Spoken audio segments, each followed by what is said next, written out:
People have self-help books like The Magic of Thinking Big, Power of Positive Thinking, The Winner's Circle, Think and Grow Rich by Napoleon Hill. All this stuff come out the Bible. There is a scripture, Habakkuk 2:2.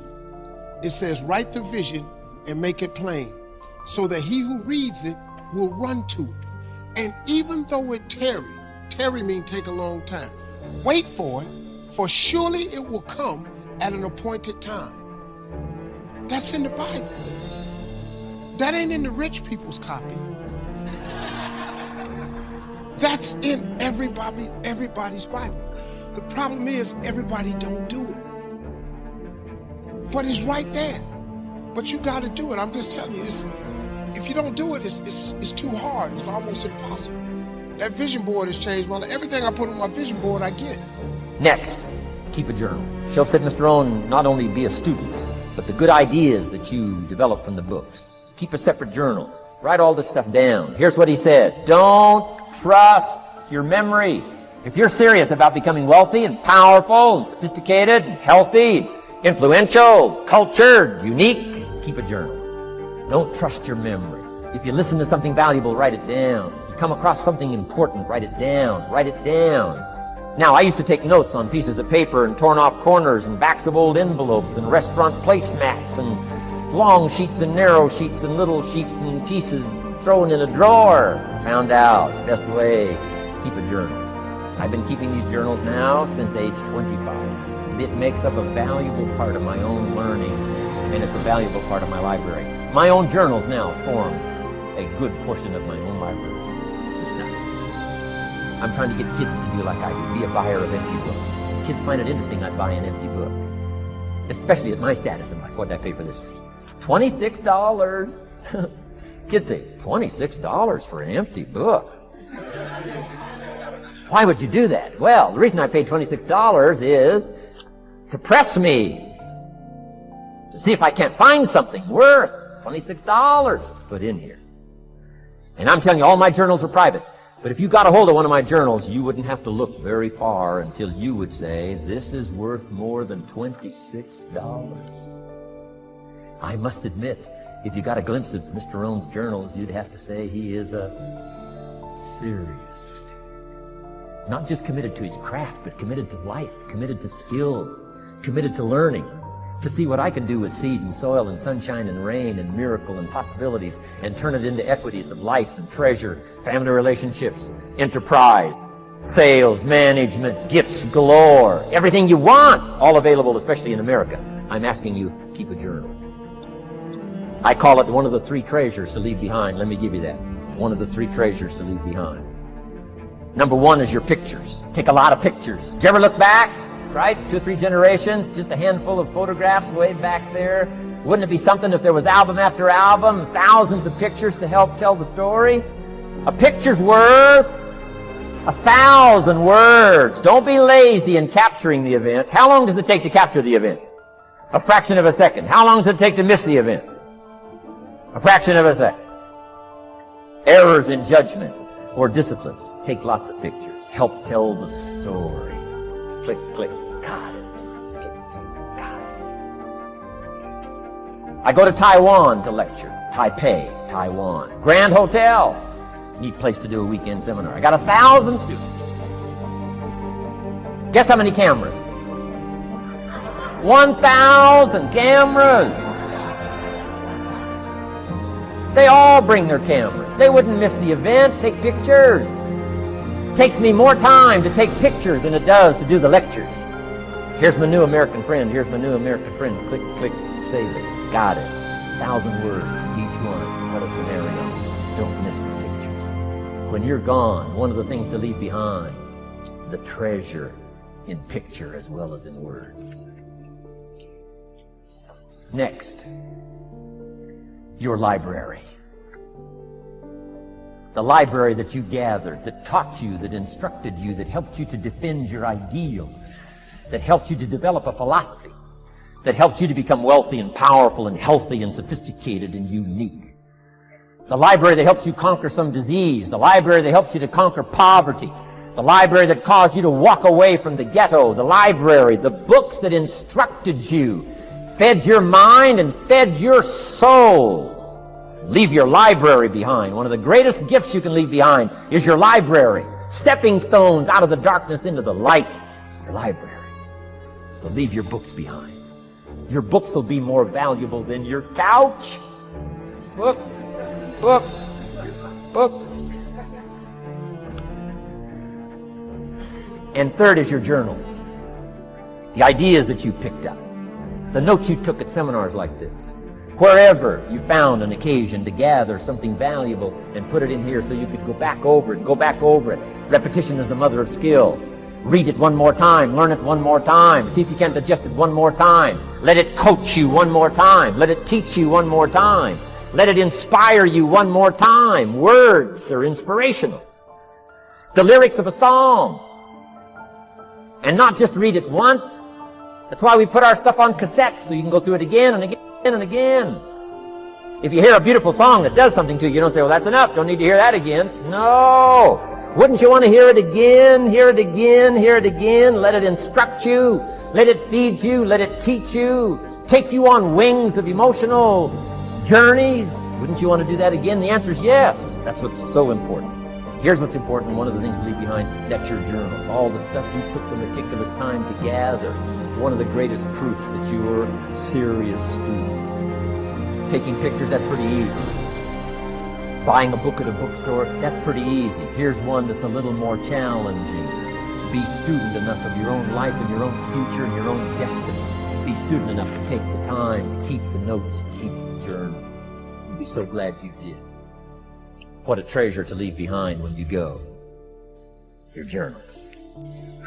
I wouldn't be without mine now. I'm in Carmel, California, one of my favorite places. It's where I wrote my first book called Seasons of Life. I went to this little church one Sunday morning. First time I'd been there. Little small church, I don't know, 150 people. Classic sermon that morning. Classic sermon. One of the best I've ever heard in all of my life. I happened to be there. And I had my journal.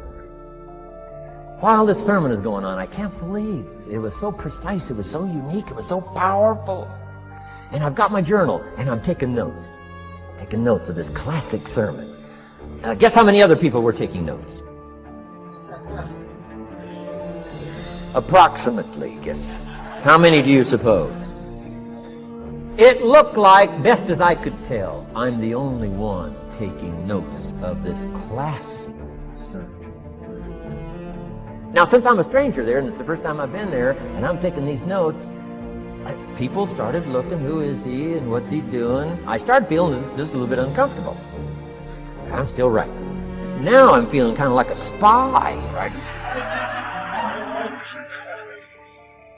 I could hear some of them say, he's going to get out of here with some of this stuff. And I did. I'm the guy that walked away with the stuff. I'm asking you to be no less sincere and be no less committed to the advancement of your philosophy, the set of the sail. Talk about have your best year ever this year, and then get ready for next year, your very best year ever, and they'll start being the best year after year. If you'll commit yourself to some of this simple stuff called personal development, start with a walk around the block.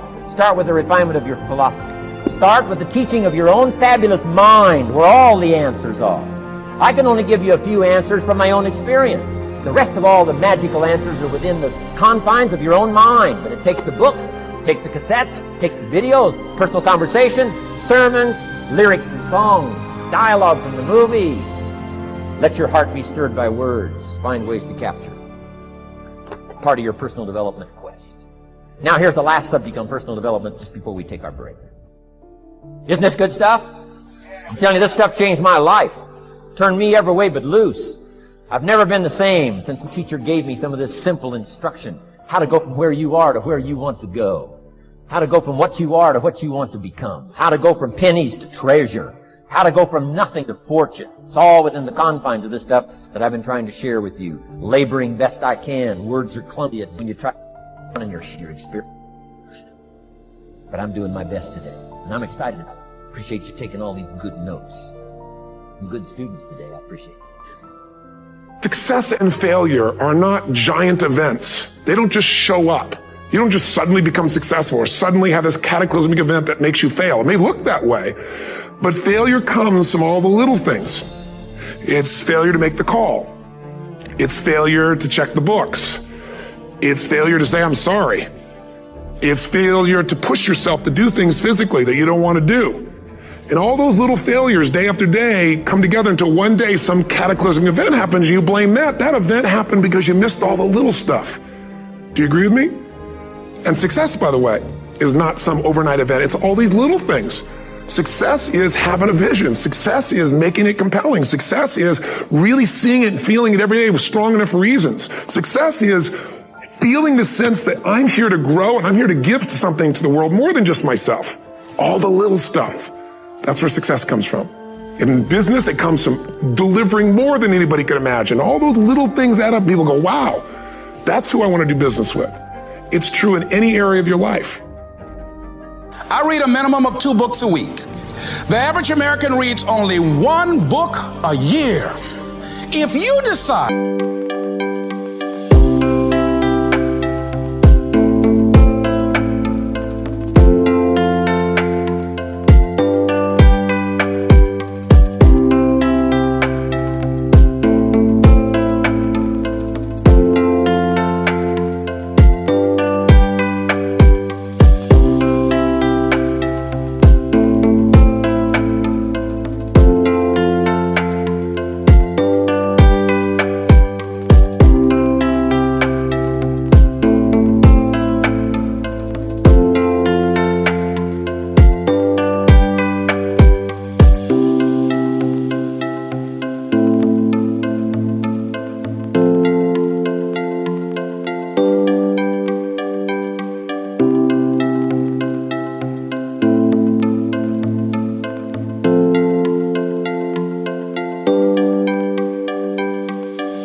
that area that you love, that you are going to master that particular area.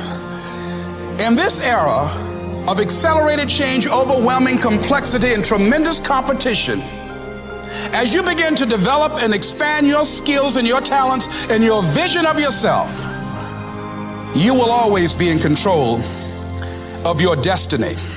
And that's why you are here.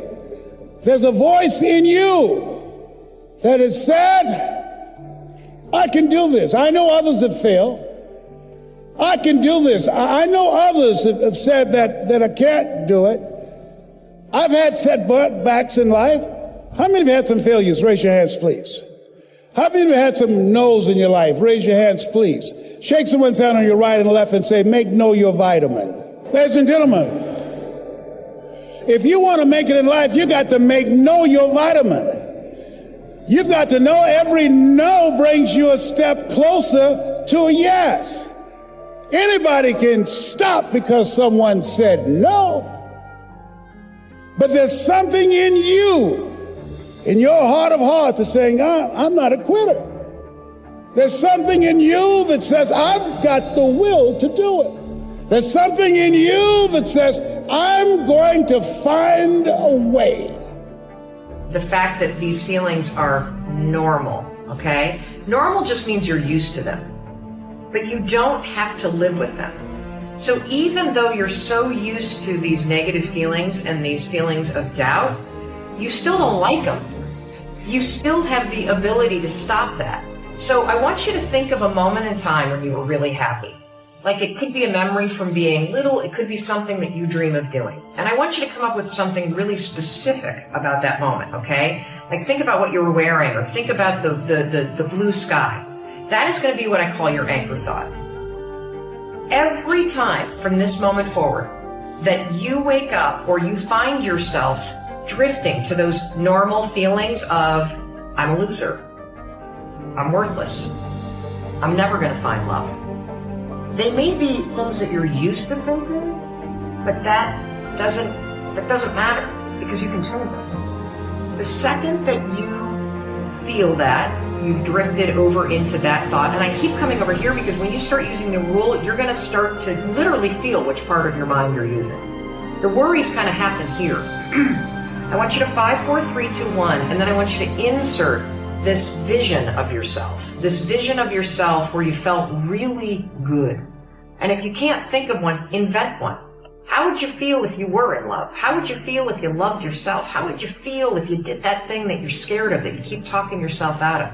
That's your anchor thought. Now, when you first start using the rule, particularly when you're breaking a habit of thinking negative thoughts, when you first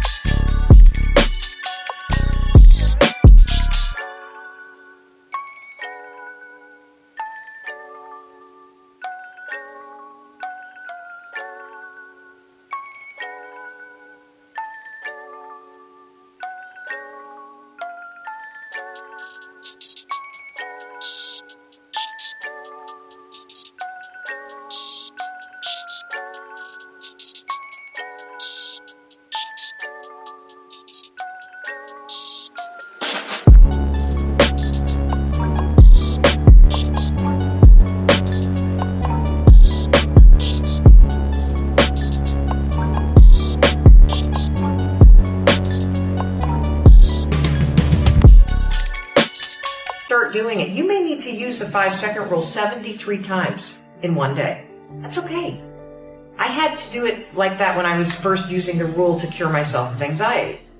When I would start to worry about anything, I'd start to worry about, my kids, or I'd start to worry about money, and I'd feel my thoughts drift, and then I'd start to feel my heart race. I would stabilize my thoughts, 5, 4, 3, 2, 1. I'd activate my prefrontal cortex, lower the worries, on the other side, and then I would start to think about something that actually made me feel really calm or excited.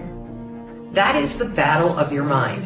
And, the other thing about normal that I just want to say is that the reason why it feels normal to doubt yourself and to have low self-worth is because you've thought this so long. It's become a pattern, just like chewing your nails becomes a pattern of behavior that you don't think about. Well, the cool thing is that based on science, you can actually change any pattern, even a thinking one. So use the 5-second rule. Every single time you catch yourself thinking the nasty stuff, and then activate your prefrontal cortex and force yourself to think something positive.